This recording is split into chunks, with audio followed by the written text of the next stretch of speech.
خوف خدا و عشق مصطفیٰ، علم و عمل اصلاح معاشرہ. خوف خدا و عشق مصطفیٰ، علم و عمل اصلاح معاشرہ. فقہ شریعت و طریقت کا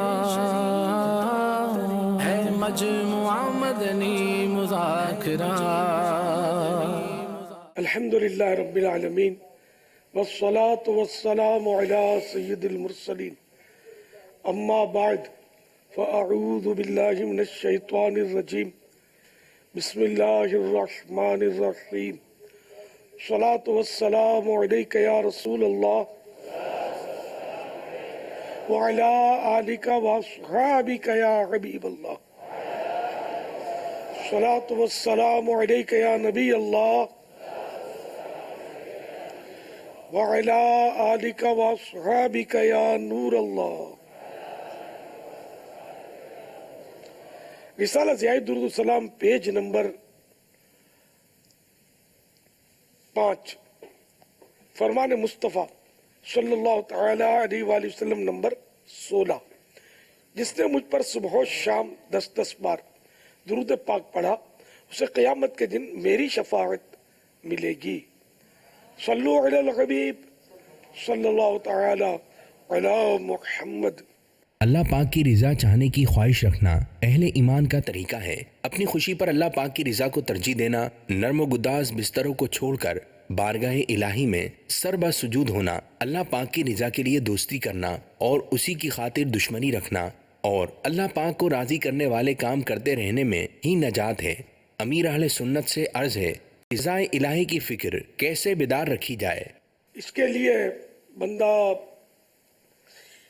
ایسوں کی صحبت اختیار کرے جو اللہ کی رضا تلاش کرتے ہیں. عاشقان رسول کی صحبت اختیار کرے، نیک بندوں کی صحبت اختیار کرے. صحبت کو اصلاح اعمال میں بڑا دخل ہے. صحبت صالح ترا صالح کنت، نہ اچھے کی صحبت تجھے اچھا بنا دے گی. صحبت طالح ترا طالح کنت، نہ برے کی صحبت تجھے برا بنا دے گی. پھر رضا الہی کی اہمیت پر معلومات حاصل کرے تو اس سلسلے میں منہاج العابدین کا مطالعہ بھی مفید ہے. مکاشفۃ القلوب کا مطالعہ بھی فائدہ مند، اور احیاء العلوم کی تو کیا بات ہے. اس طرح مطالعہ کریں گے تصوف کا تو اس میں بھی رضا الہی کے پورے باب ہوتے، چیپٹر ہوتے. تو یہ پڑھنے سے انشاءاللہ رضا الہی کا جذبہ ملے گا. حدیثیں پڑھیں گے، پھر یہ کہ بزرگوں کی حکایات پڑھیں گے تو وہ ذرا دل پہ اثر ہوگا.